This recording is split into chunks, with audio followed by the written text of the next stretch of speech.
Full tour here. We're on Egmont Key. We've actually made it to Egmont Key. Long time coming. Finally made it. We kayaked from Anna Maria Island to Passage Key. Break there for about 15 minutes. Continued on over here. It's about, oh gosh, in total probably an hour and a half, hour 40, somewhere in there. Kind of choppy in the middle. Never really been out in this kind of water before, so it was the first time. So I'm not sure, what to compare it to, but it was pretty cool actually. It was very, very neat. I was coming out here anyway, but when I started researching further, I found out that Robert E. Lee had spent a month out here back in the 30s, I think it was, and that made it just infinitely more compelling for me to be somewhere where he once came. Most people don't know he was an engineer. That was his background before the war, and that's what he did. So he would have come out here, and he was in different parts of Tampa Bay trying to just survey, map out, and improve coastal defenses and things like that. That would be the job of an Army engineer at that point.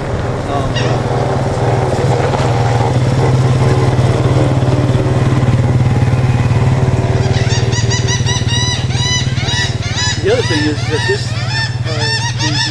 the Spanish started first exploring this in the early 16th century. They actually landed here and had fortifications, some sort of a presence here, permanent, a stable, steady presence at that point, in the mid-18th century. From then on, it was pretty much inhabited. Prior to that, of course, the Timucuan would have been out here in great numbers. This would have been a perfect place to have, sacred burial mounds, or have the head chief's village or whatever. I mean, you're just completely surrounded by water. You can see anybody coming from miles away. So it would have been a perfect place for people to live, especially primitive people. What we're standing on right now, and behind us, this is actually the guardhouse, Egmont Key, National Wildlife Refuge, State Park, etc. There's a display in there. They're closed on Saturday. Makes sense, I guess. But that was the original guardhouse. Over here was the Quartermaster's wharf. This was this was a sister fort to Fort DeSoto. Behind us, behind the camera, over that way, is the main channel for Tampa Bay. So you would have had a ship coming in to attack any part of Tampa, would have had to come that way. They couldn't have come this way, it's too shallow. It's always been that way since time immemorial. So they've always had to come through this narrow channel. So they have Fort DeSoto on one side guarding that approach, and Egmont Key, Fort Egmont Key, however it was Fort Dade, I'm sorry, my bad, Fort Dade would have been guarding this approach. And those guns and bastions and the lighthouse are down that way, and we're going to go down and check those out pretty quick as well. But this is just very, very similar to Fort DeSoto. Everything's laid out. There's these old brick streets built late 19th, early 20th century. The Rebs were out here during the war. The Seminole Indians during the Third Seminole Indian War there was a fort that held them captive here. So this is all just very historical, very compelling stuff. So we're going to take a look at it in more detail and try to, just dive into it, see what we can see.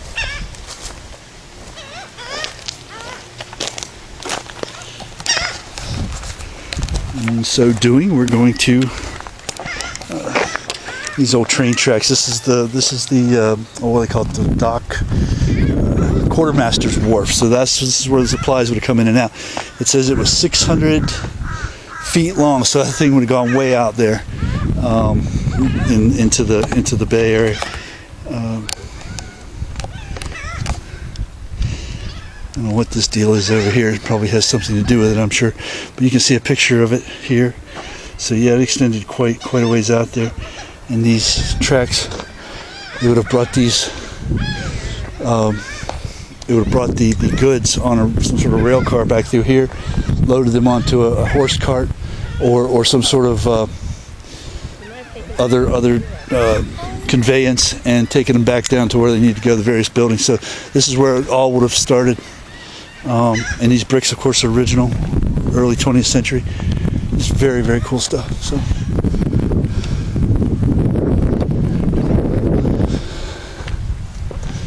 Here we have the guardhouse. I just ran into a really cool ranger who was telling me all kinds of neat stuff about it. So there's various, officers' quarters and things like that down that way, but the main, what I'm going to call good stuff, is down this way. The lighthouse, the gun emplacements, all that. But this is the quote-unquote ghost town of Fort Dade on Egmont Key, in the middle of the mouth, as it were, of Tampa Bay. Now these little teeny bits of seagulls that we're seeing, these few seagulls here and there that might seem excessive to a normal Floridian, are nothing compared. I couldn't get a good representation of it because the waves were too high, and I couldn't reach for my camera. I couldn't take my hand off the paddle. I couldn't risk anything getting wet down at the end of this key. But it's a bird sanctuary. When they say that, they're not kidding. It's a bird sanctuary. There are millions of birds. There's a cacophony of bird sounds, just never ending for sun up to sundown. I mean, it's incredible stuff. So try to, on the way back, if it's a little less bumpy, a little less wavy, a little less wet, I don't want to get the cameras wet, I'll try to get some footage of that just to give an idea of how incredible it is. So here we have civilian housing, and back in there somewhere, which we're not going to go back in there.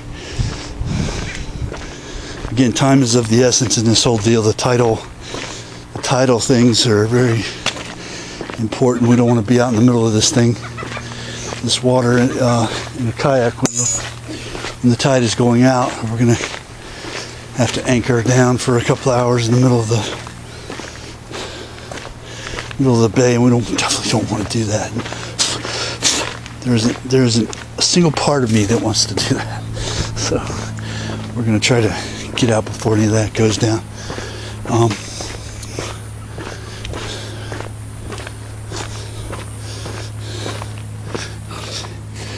Battery Charles Mellon, built in 1989, was named for Captain Charles Mellon, killed in action, 1837, Seminole Indians, Lake Monroe, Florida.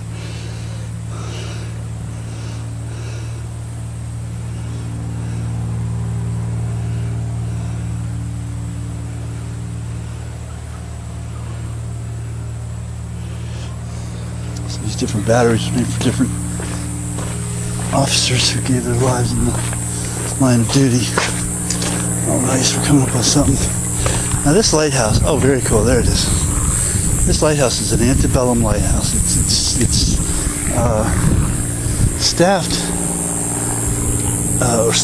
it's operated now by electronically. It still operates. You can see it. I mean, we've seen it from the other shore. Every so often it does its little light thing, and there it is right there. Bing! Just saw it. But it's operated strictly electronically. But back in the day, of course, they had to have, ass in the grass, as it were. That ain't a cemetery, is it? Oh my gosh, that's a cemetery. Holy cow.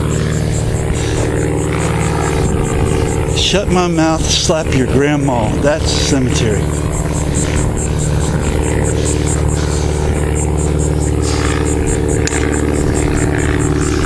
You never know what you're going to find out here in these places. Makes sense, though. Got to bury people. They didn't take them all the way across the water to bury them, especially if they weren't important, or at least important to them.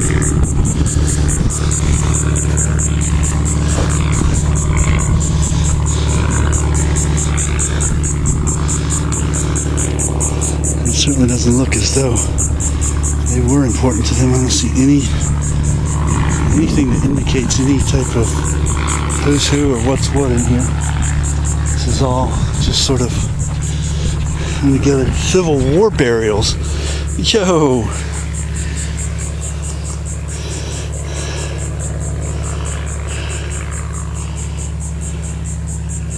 Wow, these guys were all buried here during the war.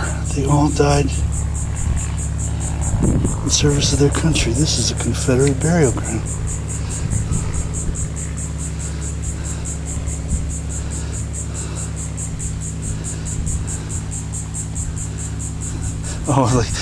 Civilian and Union sympathizer John E. Whitehurst, September 62, gunshot wounds.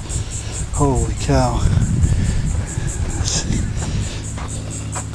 And here we got Spanish American people, a lighthouse tender, Seminole people, Seminole Indians that died while being detained. Wow, this is incredible stuff. Restricted area, it says. I'm not going to go in there. This is phenomenal, man.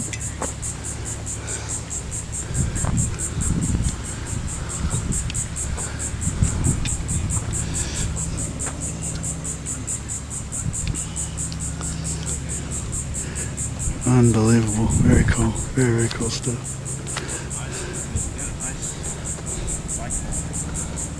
We've got historically hey, plaques that list everybody that ever been buried.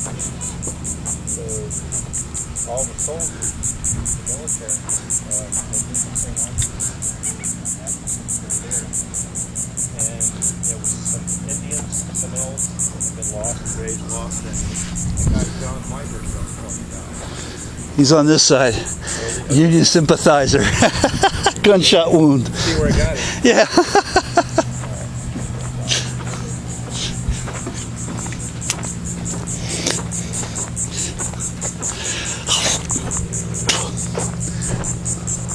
So that's the cemetery. Egmont Key Cemetery. Figures there'd be one out here. Makes sense. Very neat. Didn't expect that one. That's a bonus. That's what we call a bonus in the exploratory world. You get something you don't expect. Oh, here's the original. What are they getting about these gophers tourists? Neither. They are all over the place.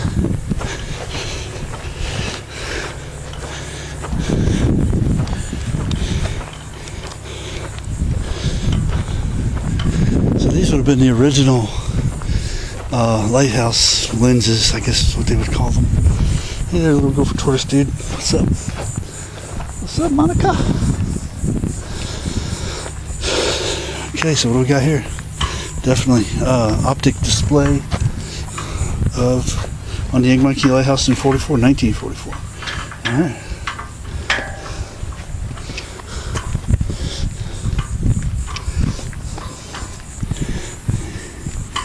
Memory of Trooper John O'Neill, Rough Riders, suffered quarantine on this island.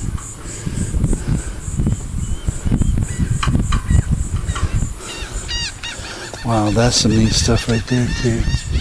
Heavy duty, baby.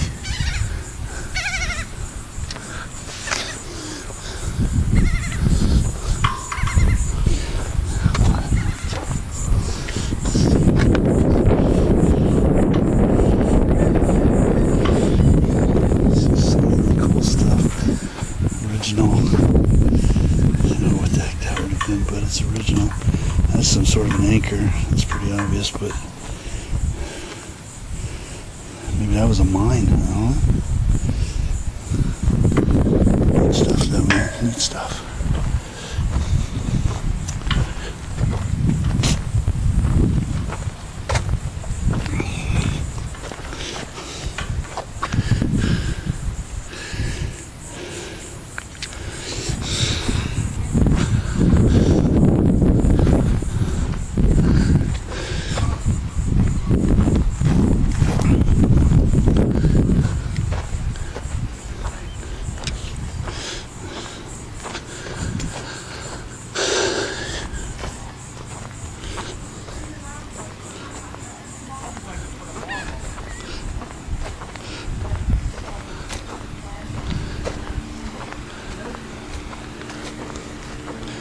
Egmont Key Light, 150 years leading the way into Tampa Bay, 1858. More than 150 now, baby.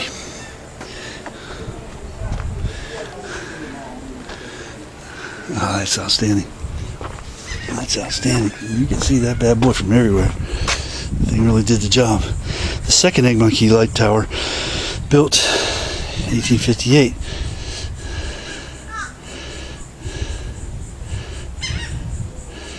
So what was the first one built? Before that, obviously, but I don't know when. Interesting stuff, man. Crazy, cool, fascinating stuff.